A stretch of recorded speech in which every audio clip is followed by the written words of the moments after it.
Namahagi rin ng hygiene kits ang tanggapan ni Chief Minister Abdul Rauf Macacua sa Cotabato City Jail Female Dormitory. Ang kwentong serbisyo publiko hatid ni Liz Miro. Tinanggap ng mga Persons Deprived of Liberty o PDL sa Cotabato City Jail Female Dormitory ang hygiene kits mula sa tanggapan ni Chief Minister Abdul Rauf Macacua.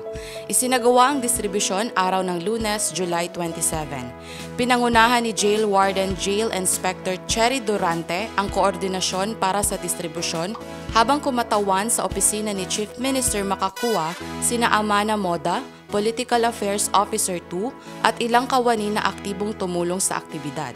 Ayon kay Warden Durante, mahalagang matugunan ang pangunahing pangangailangan ng mga PDL upang mapanatili ang kanilang kalusugan at mabawasan ang panganib ng sakit sa loob ng pasilidad.